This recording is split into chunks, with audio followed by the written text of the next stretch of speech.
Rudd Labor government. So let's compare and contrast. We're delivering 600 new jobs into Gosford with the ATO, a $45 million investment towards a world-class Central Coast Medical School, the Medical Research Institute, a new state-of-the-art Woy Woy Oval on the peninsula, and many, many more projects that I don't have time to mention. The Central Coast, and in the Cedar Robertson in particular, is now seeing a real uplift thanks to this government. But we need to be fully aware of the flaws and the risks of the approach of accountability and proper standards taken by members of the Labor Party. Because under Labor, and we need to ask ourselves, what did our region, the beautiful Central Coast, actually become known for? Do I even need to mention the former Labor member for Dobell, Craig Thompson? Do I need to mention the chaos of the Rudd Labor years, which in Robertson was also reflected in the short-lived stint of Labor Representative Belinda Neal?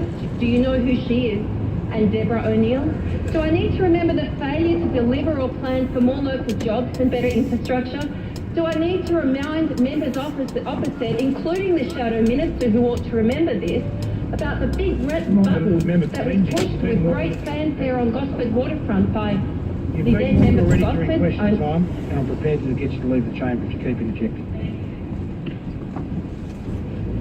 Do I need, well actually let me just repeat this point, Mr Deputy Speaker, it's clearly worth remembering. Do I need to remind members opposite about the big red button that was pushed by Stephen Conroy and Deborah O'Neill on the Gosford waterfront with great fanfare, saying that fibre to the premise, rolled gold, high-speed broadband was available into Gosford, only for the poor residents and businesses of Gosford to find out that 90% of homes and businesses couldn't actually connect. Mr Deputy Speaker, this leader of the opposition, just like his time as a union boss, will say and do anything for the sake of politics, while at the same time ignoring or brazenly voting against anything that actually delivers the critical reform our nation needs. Labor's approach is to respect their union bosses, ignore the decisions of an independent umpire, and have no credible plan for jobs with small businesses. For example, for many years, local small businesses have been competing on an uneven playing field against big businesses like Woolworths, McDonald's and KFC, as big businesses have negotiated enterprise agreements with big unions to lower Sunday penalty rates. The Leader of the Opposition has been totally hypocritical on this issue.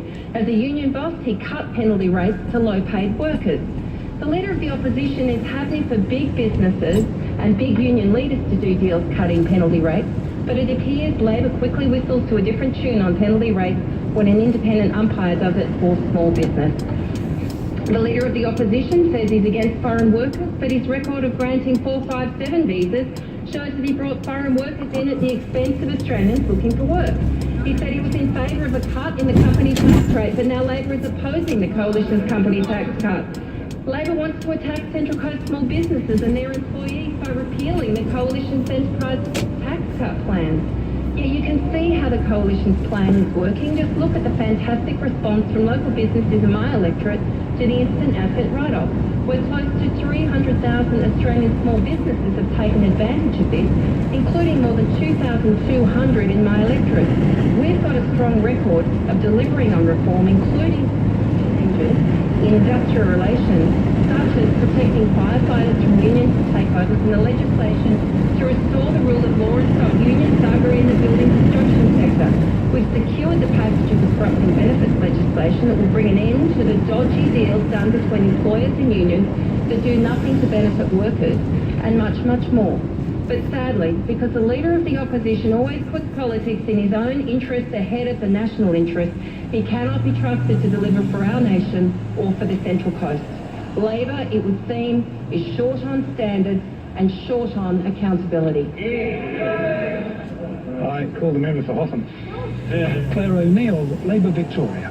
Another shocking week for the government. The NBN is a flaming catastrophe. The budget is in bigger debt than it has ever been. This week the government has been busted massively underfunding the Australian Federal Police. We've got a minister in the other place who is being shown up for misleading Parliament yesterday 5 times, Deputy Speaker, and probably by the end of the week we'll see a few more ministers out the door. Now, Deputy Speaker, it is a basic sign of maturity to take responsibility when things go wrong, but that is not what we see from the Prime Minister. In fact, the finger is pointing at anyone he can find. It's Labor's fault. It's the union's fault. But Deputy Speaker, the biggest bait and switch that has been put in this week in Parliament that I want to speak to today is the inference that by attacking the government as an opposition we are entitled and supposed to justly do, we are somehow attacking the integrity of the Australian Federal Police. Now, Deputy Speaker, that is wrong. And I speak on behalf of all my Labor colleagues when I say how incredibly proud we are of the brave men and women who work in this incredible organisation. We represent a lot of people who put on uniforms and do incredible things with their daily work, Deputy Speaker. But it is quite rare to come across a group of people who put themselves in danger, who put themselves in the line of fire every time they get out of bed and put on a uniform and go to do work protecting us every single day. Now, Deputy Speaker, one of the most difficult areas of law that I had the responsibility for in my party is the work we do with child exploitation, and that's been in discussion this week.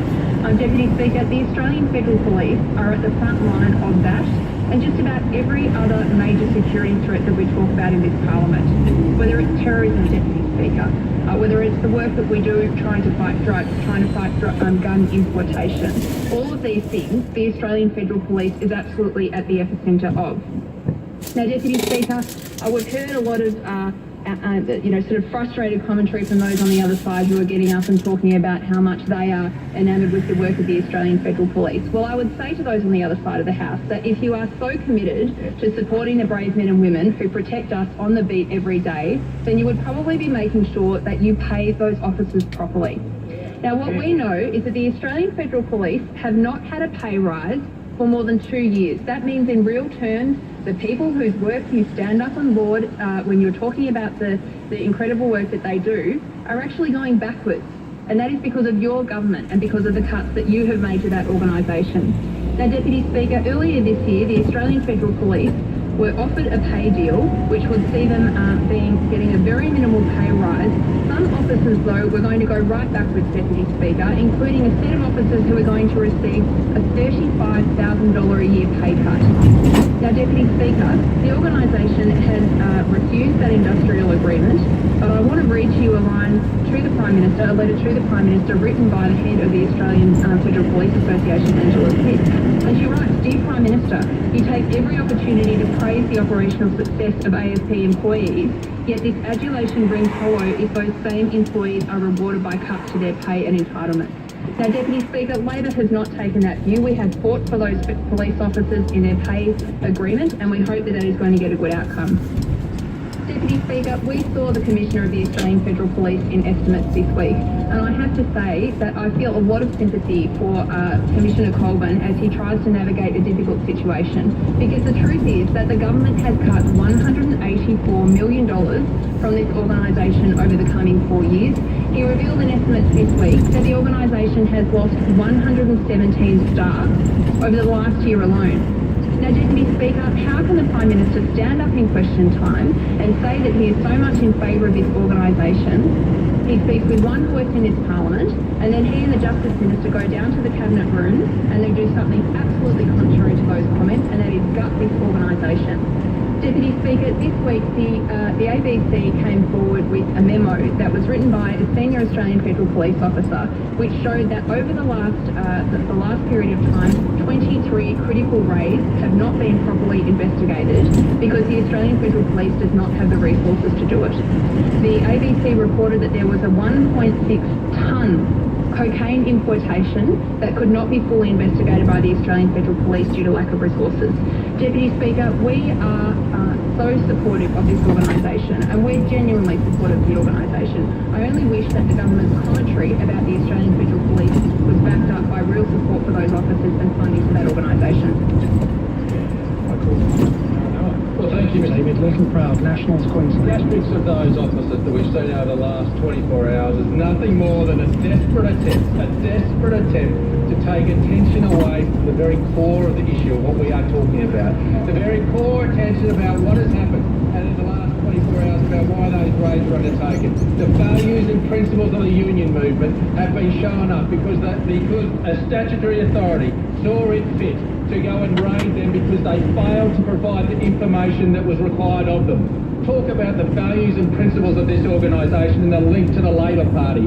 How can you say, in any fairness, that that is something of a fair fair organisation that would do that? That if they had nothing to hide, then why would they undertake those actions in such a public way? The reality is this is nothing more than just cheap theatrics to hide the Leader of the Opposition about the questions that he needs to answer. The questions that he needs to answer about those actions that he's taken when he was part of the Labor movement, part of the union movement. And they are so intrinsically tied between the union movement and the Labor movement. But the standards and the values of the CFMEU are also shown in my home state of Queensland. We're seeing now the actions of the CFMEU in Oakey Creek up in Queensland, where they are saying the most abhorrent things about men and women's children. And you come in here sanctimony and the way in which you downtrod on this side for the way that we handle ourselves. Yet you are going to sit there and take money from the CFMEU and you are going to defend the actions of these deplorable human beings that have dared to utter those words. Would you not hold them to account? If you had the morals and the values to stand up to that, then you should do that today. But you don't. You turn your back. You turn your back on the Australian people and you turn your back on the workers at Oakey Creek. What a disgrace that you would tie yourself to an organisation with say deplorable things about children. I'm the father of 3 young boys. I can tell you I would be absolutely disgusted if someone made those accusations about my children. And if you are parents, and you look deeply inside your hearts instead of putting your heads down in shame, which you should stand up here today and you should say that those are not the actions of proper human beings that anybody should be associated with. That is an absolute disgrace to be associated with that sort of action, and you should stand up and do that today, as should the Leader of the Opposition, but not have a distraction of the Labor Party, his members running around trying to distract everybody about the real core of the issues here, about the values and the principles of the union movement in this country. But let's think about what could happen if the Labor Party is to be put into Parliament. Let's think about what impacts that will have on our nation. That the absolute deplorable state that we will see in our economy and the values and principles that they will bring right across. Had a fair say. She has, Mr. Deputy Speaker, because this is the sort of values and principles that they want to defend. And you cannot defend those actions. The reality is if we are lumbered with a Labor government after the next election, we will see these values and principles trickle down through our nation. And that is not something that we can allow to happen. Because finally, because of the work that we've done, we are pulling the economic levers to get the growth within this nation. Over 800,000 jobs on our watch created. We are pulling the economic levers that are creating jobs, but because those opposite are so intrinsically tied to the union movement, they are so part of the union movement, they are part of the values and principles of the Labor movement, that they cannot understand how an economy works, and they will bring those values and principles of big government that don't understand that if you empower your nation, if you give them the environment and the infrastructure to create the wealth and to create the jobs, they will do it for our nation. They will do it for our nation because they are good people who understand what a hard day's work will do for them and for this nation. That is what the principles and values of this side uphold every day of the week. And we will always make sure that those actions of the union movement, those low union movements that come out and attack children in this day and age is deplorable. I'm proud to say that we will hold firm on this. We will make sure that we won't allow this distraction, allow us to be detracted from where we need to go in isolating the union movement and the actions that they've undertaken over the last years. This is something I'm proud to say that we will continue on despite the theatrics that we see from those opposite. The discussion has concluded, and I call the Minister. Thank you, Mr. Deputy Speaker. I present a chart This is Angus Taylor. program of sittings for 2018. Copies of the program have been placed on the table. I ask leave of the House to move that the program be agreed to. Is leave granted? I call the Minister. Thank you, Deputy Speaker. I move that the program of sittings for 2018 be agreed to. The question is that the program of sittings for 2018 be agreed to. All those that opinion say aye. Those against no. I think the ayes have it. I call the whip. Thank you, Mr Deputy Speaker. I declare that the Federation Chamber Order of the Day number 3 Government Business relating to the resumption of debate on the second reading of the Regulatory Powers Standardisation Reform Bill of 2016 is returned to the House for further consideration. The matter will be set down for consideration at a later hour this day. Call the clerk.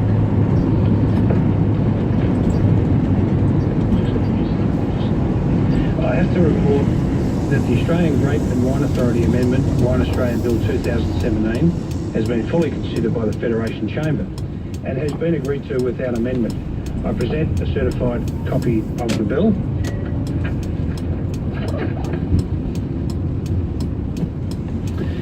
The question is that the bill be agreed to. All those of that opinion say aye. Those against no. The bill has been agreed to. I call the Minister. Thank you, Deputy Speaker. I ask leave of the House to move the third reading immediately. Is leave granted? I call the Minister. Thank you, Deputy Speaker. I move that this bill be now read a third time. The question is that this bill be now read a third time. All of those of that opinion say aye.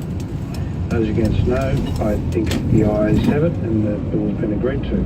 I call the third reading has been agreed to. I call the clerk.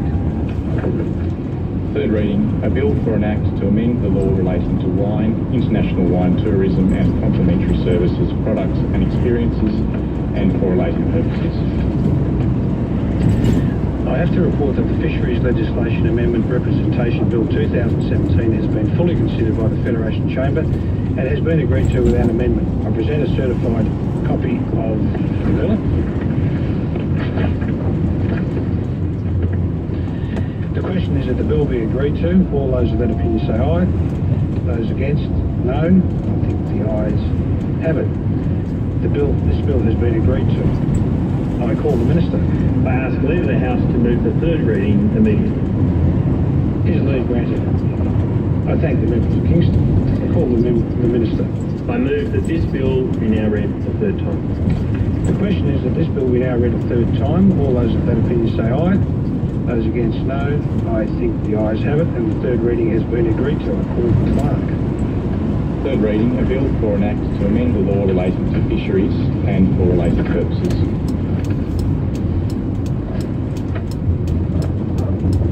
Okay, I'll call the clerk. Government business, next order of the day, Regulatory Powers Standardisation Reform Bill 2016, resumption of debate on the second reading. The question is that this bill be now read a second time, and I call the member for Lindsay. Emma Hosser, Labor, New South Wales. The question is that this bill be now read a second time. All those in that opinion say aye. Those against, no. The ayes have it. The second reading has been agreed to. I call the clerk. Second reading, a bill for an act to apply the Regulatory Powers Standard Provisions Act 2014 to various Commonwealth Acts and for related purposes. Is leave granted for the third reading to be moved immediately? Please, Ms. Grant. Thank the member for Lenah and call the Minister. I move that this bill be now read a third time. The question is this bill be now read a third time, and all of those of that opinion say aye. And those against, no. I think the ayes have it. The third reading has been agreed to. I call the clerk. Third reading, a bill for an act to apply the Regulatory Powers Standard Provisions Act 2014 to various Commonwealth Acts and for related purposes. I call the Minister. I seek leave today to present a response by representatives of the Defence and Veterans community to the first ministerial statement on veterans and their families. Is leave granted? I thank the member for Kingston. I call the Minister. In the statement, This is Dan Tian. first ministerial statement on veterans and their families, I set out a challenge to the veteran and ex-service organisations to provide a response with a single voice. While this is not a response from all sections or all ex-service organisations, I commend those who have contributed to this response and their engagement with the government on my statement. The government thanks the Defence Force Welfare Association and the Alliance of Defence Service Organisations, including the RSL, for providing me with this response. It is a very good first step in engaging and representing the views of the wider veterans community. The same will be done next year, and I look forward to tabling a response and also outlining the government's position on this response the ex-service organisations have provided the government.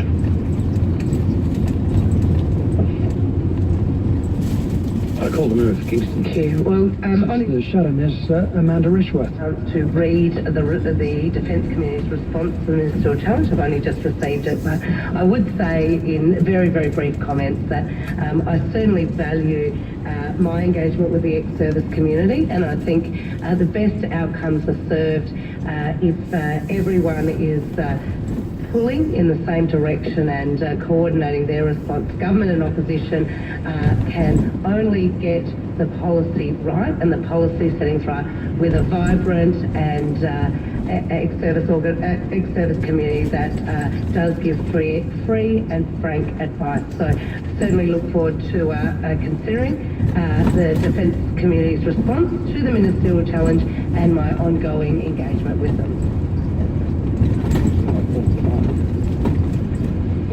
Government business order today, number 2, Social Services Legislation Amendment, Cashless Debit Card Bill 2017, resumption of debate on the second reading. The question is that this bill be now read a second time, and in continuation I call the member for Lindsay. Thank you, Deputy Speaker.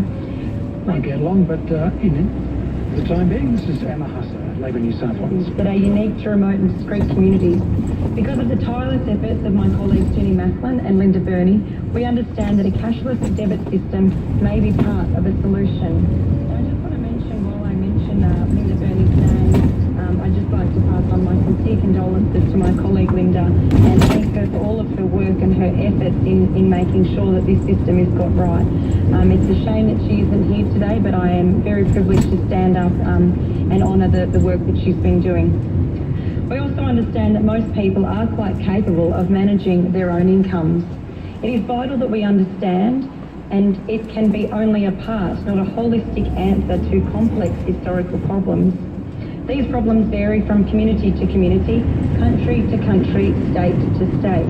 There is no size for one all-fit answer.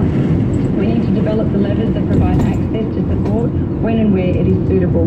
Programs that address alcohol and drug-related problems, not empty promises and half-baked attempts that may be more likely to hinder and not help. We need to listen to communities to find out what assistance they require and tailor programs to suit specific localities. We need to empower people to also help themselves. One size does not fit all. That is one of the reasons that Labor does not support a nationwide rollout of the cashless debit card. I also note that Labor only supported the rollout of the cashless debit card in 2015 after extensive consultation and the promise of additional programs designed to work in partnership with the trials. This position was decided after consultation with community leaders and only after consultation. The development of a memorandum of understanding with the Ceduna community was also critical to this process. At this point, I note that some community leaders in Kununurra have changed their position on the card due to the lack of support programs wrapping around and actually working in their communities. We support local community action in delivering tailored programs that suit their needs, programs that complement the objectives of the cashless debit card. This is considered vital for the success of any trial. We need to understand the reasons for the shift in support in Kununurra. I turn to the cost of these trials undertaken so far.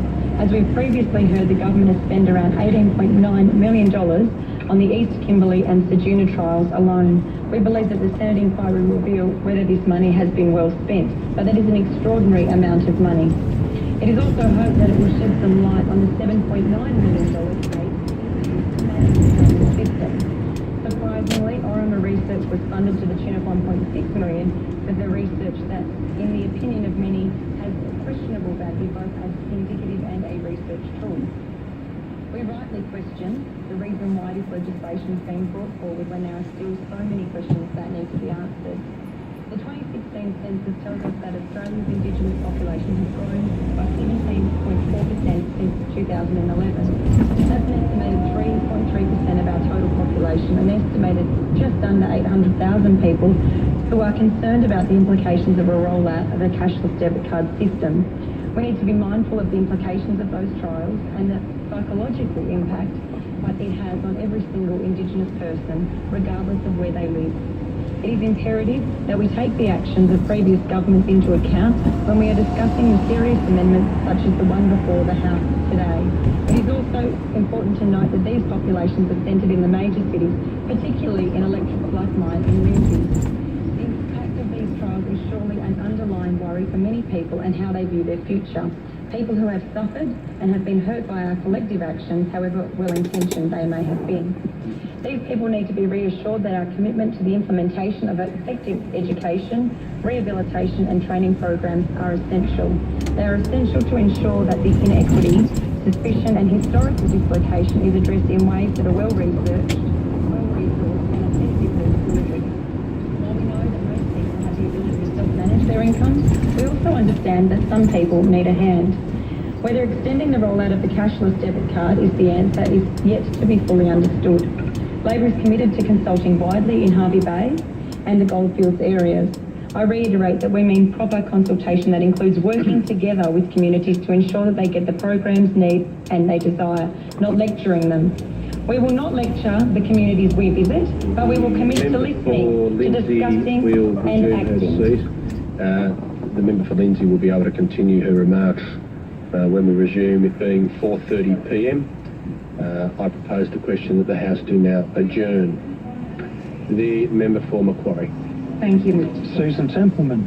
Some wonderful artists and writers were honoured this weekend in the Blue Mountains at the 25th Blue Fringe Arts Awards.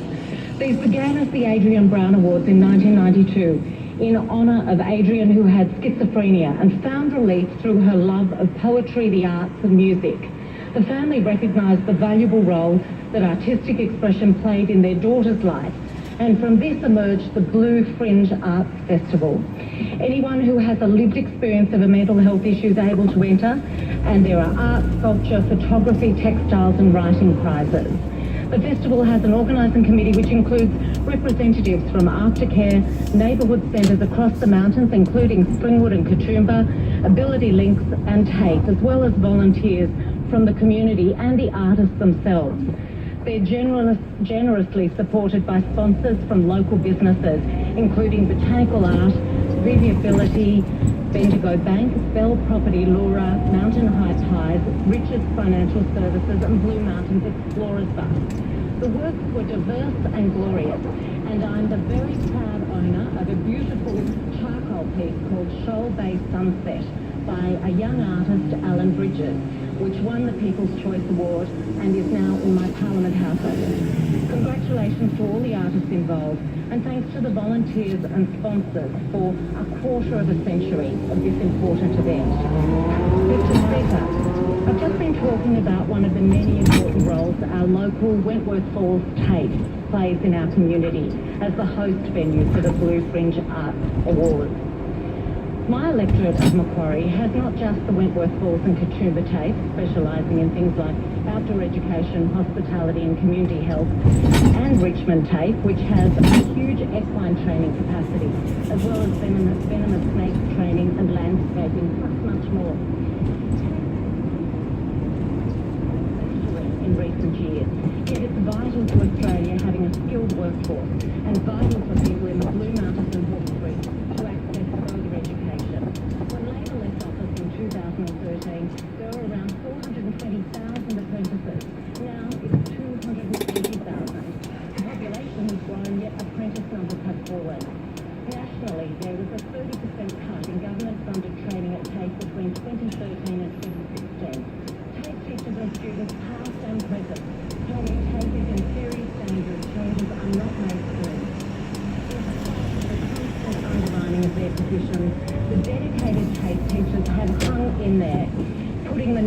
their students at the forefront. And let's talk about the students. The stories they tell me are inspiring. How attending TAFE has helped them feel better about themselves, especially if they've been out of the workforce through illness or because of caring for someone else. It's helped them feel more confident about their skills.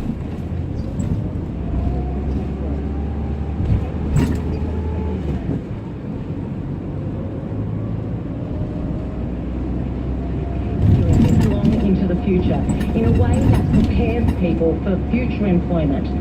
We need to work with business and industry to ensure that alongside trade skills, students get to problem solve, collaborate and create. And they need great facilities to do that in, and their teachers need to be recognised for the contribution that they make. I'm very fortunate to have in my electorate the New South Wales President of the TAFE Teachers Association, Annette Bennett, so we are well aware of what needs to be done. We need to make sure TAFE is better meeting the emerging needs of the 15 to 25-year-olds as they transition from school to work. We need to better meet the additional needs of students who come from disadvantaged and disability backgrounds so that they can participate with an equal educational opportunity. We need to better address the needs of special equity groups such as Aboriginals, migrants, women returning to work or looking to participate in the Australian workforce. Labor will do what needs to be done. For a start, Labor will return the $637 million to vocational education and training that was cut in the last budget. We've announced that we'll secure funding for vocational education in the training and ensure that at least 2/3 of it will go to the most trusted provider in the country, and that is TAFE. The remainder will go to only the very best providers in the private sector, because at the heart of it, we need TAFE there. It does more than any other educational institution in this space. The member for North Sydney. Thank you, Mr. Speaker. Trent Zimmerman. Over Australia will commemorate the centenary of the famous charge of our light horse, the Battle of Beersheba. This was the last great charge of the light horse and saw the world's greatest mounted column take the field since Alexander the Great. We will commemorate our soldiers' courage and defence of their ideals, the mateship they showed under fire, and their solidarity with the allies they fought alongside. And we will remember a battle and a victory that for so long was understated in the annals of Australian military history, despite its scale and importance in bringing an end to the Ottoman Empire. Today, I want to pay special tribute to one of our great leaders during that battle and a leader of his community in this Parliament, Brigadier General Sir Granville Ryrie, the third member for North Sydney. Granville Ryrie, or Bull Ryrie as the light horse affectionately called him, was born in Michelago in country New South Wales on the 1st of July 1865, not far from where our national capital would be later established. As a young man, Sir Granville worked as a jackaroo, learning the horseback skills which later earned the respect of the light horse. Even more interestingly, he took the time to learn about the local Indigenous people and to learn their language. Sir Granville Ryrie joined the 1st Australian Horse in 1898